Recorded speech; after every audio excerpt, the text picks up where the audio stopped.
कृष्णआ गावनो स्वयं भाबै बिसिगि अर्जुननो फोरमायनायनो होदों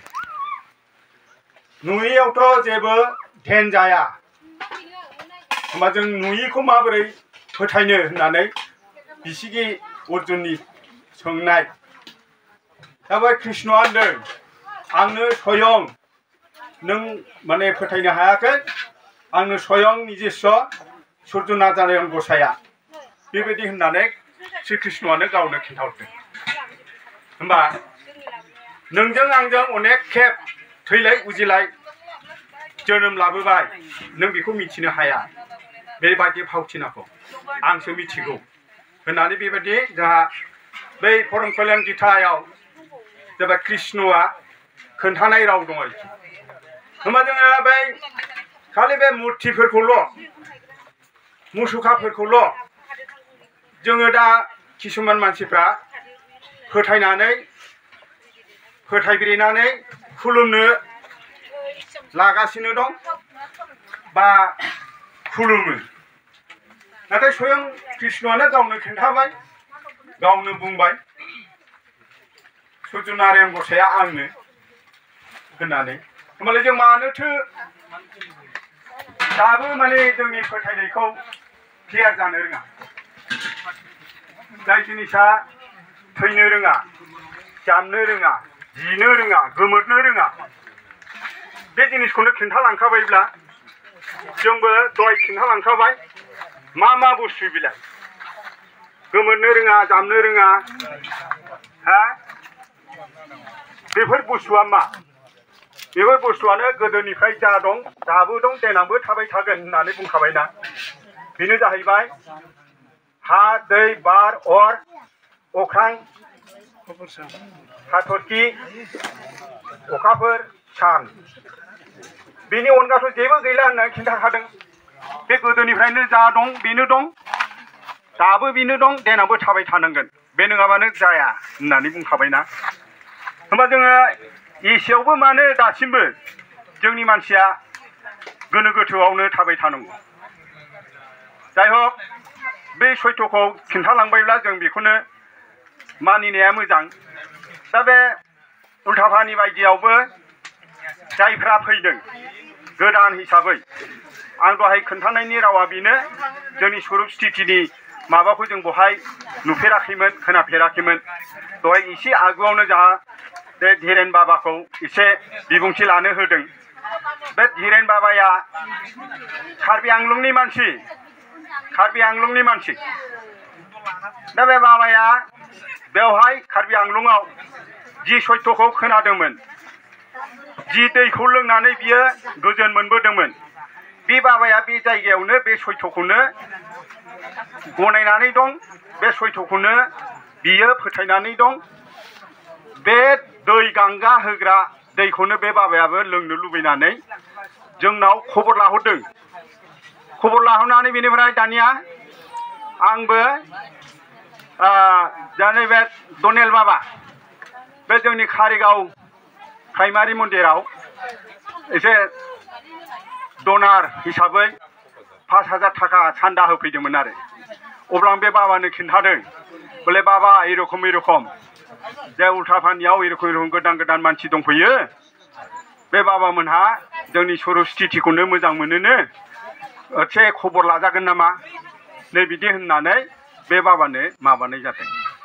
दा बेजों लोगोसेनो जा बे बाबायाबो बे जोंहा संसद नायक बाबानो मेसेजखौ होलायनायाव लोगो आरो बे बाबाया जोंखौ फाथायहरबाय थिनहरबाय बर्थमान जाय दिनै फैनो हायाखै आइया एसे उसुस्थ'खाय माने जिल्लानि संसद अधिनायक बाबाया बे जिल्लानि अधिनायक बाबा रुसिनि कुमार बसुमतारीजों आंखौजों बे बाबाया आरो फाथायहरलायबाय आरो फाथायहरनानै जोङो साइकेलजों फैदों साइकेलजोंनो फैदों जोङो खबर लानो बेनिफ्राय फैनानै बे धीरेन बाबानाव जोङो नायगिरै लोगो हमनानै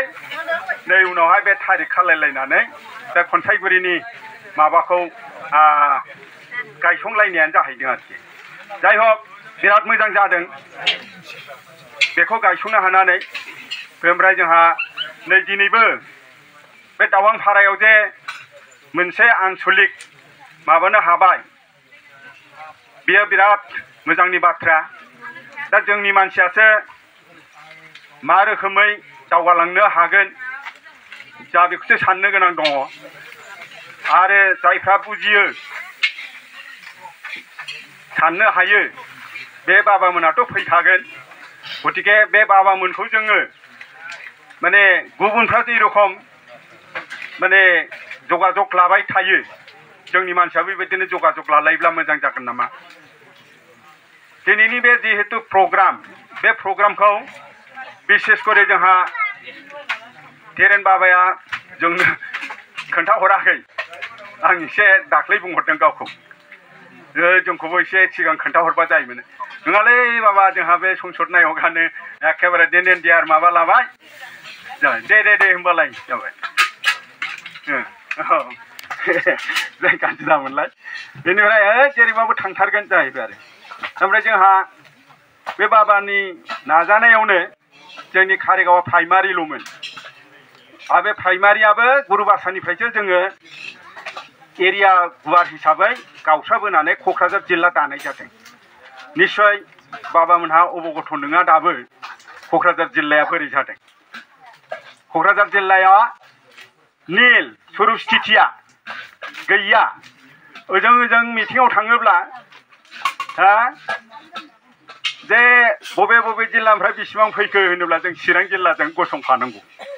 जिहेतु जों गुरुबासाजों ज' जाबाय नालाय आगोलाव बेनिफ्राय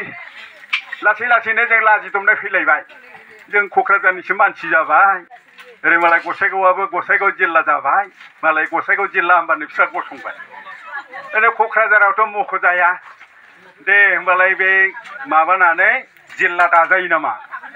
नैबेखौबो बे बाबानि जरियथिनो संसद नायगनि बाबा जरियथि जा दनेल बाबा मोननि साननायजों आरो हनै नबिन बाबा बिसोरनि साननायजों बिसोरनि सान्थौजों क'क्राझार जिल्लाखौ जोङो दा बोसोरथाम फुरायाखै ना जाबाय नामाथाय बाराखै जायाखै एसे बोसोरथाम जानो नांबावगौ दा एसेसिमाव जोङो क'क्राझार जिल्ला दावखोथ'बाय दिनै प्राइमारि मोनथाम सौफैयाखै कारिगाव प्राइमारिखौनो आरो मोनब्रै प्राइमारि बानायबोबावबाय आरो बे बाबामोननि सान्थौजों ओरैबायदि दङ पपुलेसनाबो 400सो न'खर जायो आरो दा एसे नफा ननै बांगासिनो दं फैगासिनो दं सोरबा बिदिनो एखेबारे जेबो बुजिथारि मानसिखौ खाबथानानैबो दोननो हाया मन्त्रबो गैया जोंनाव सुबिदा होनोबो जोंहा गोहो गैया होब्लाबो होनो बेखौ जौ लोंनोसो बेदर जानोसो होनाय जागोन गतिके जों बेखौ एकदम सारान हगारो बेबायदि मानसिखौ सारान आरो जायफ्रा मोजां एकदम वेलकाम नांगौबा आथिङाव खुलुमसोबा खुलुमबावगोन आरो थेवबो फै बास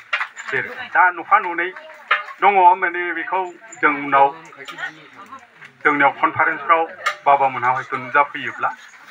फैनो हायोब्ला सम थिनोब्ला खोन्थानो हागोन आं बिसेस करिया शास्त्रफोरखौ रोङा खिन्थु एसे सेंग्रानिफ्रायनो नांथाबबोबाय थादों आरो आङो बे कारिगावनि मानसि नङा आं बङाइगाव एरियानि मानसि जोंहा गामियाव गामि मन्दिर दंखायोमोन आइ नदिजों खुरना लांजादों दा आरो गोदान बानायबावबाय आं नय घरजों मन्दिर मोनसे बानायबावबाय नय घरजोंनो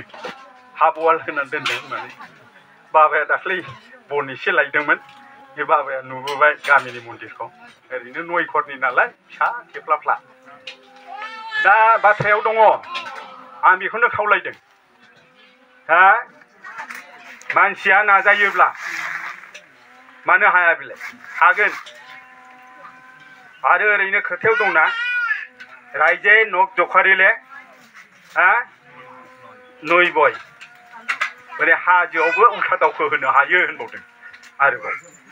दा बेबायदियैनो जों खिन्थु माहाजोन नङा आंथ' माने मा होनो खावालिसो थफ्ला बानथिंग्रा जिबौ खेला देखायग्रा थेवबो न'निख्रुइ सिगां मन्दिरखौ बानायग्रोदों जोङो दा बे महेन बाबा होननाय दं हनै हनै बे बाबायाबो जोंनि खाथिनि बे बाबा बेवहाय थाफैदेरनायाव बे बाबायानो जोंनो जगाजग खालामनानै बे धीरेन बाबामोनखौ बे सयतराज बाबामोनखौ दा बे बाबा नङामोनबाबो खियानिबा आरो आन्दायथबावगौमोन जाय हक आं बेखिनिखौनो बुंबाय दा बिसिमावनो जोङो नैबे दावां फाराखौबो दा एसे जों बाबामोन गोजौ लेभेल गाहाय लेभेल ज' जालायनानै लासै लासै जाहाथे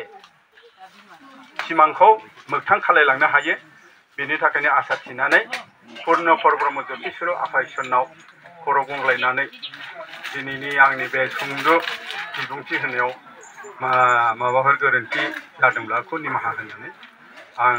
आरो आंनि बुंनायखौ एसेयावनो दोनथ'नाय जाबाय।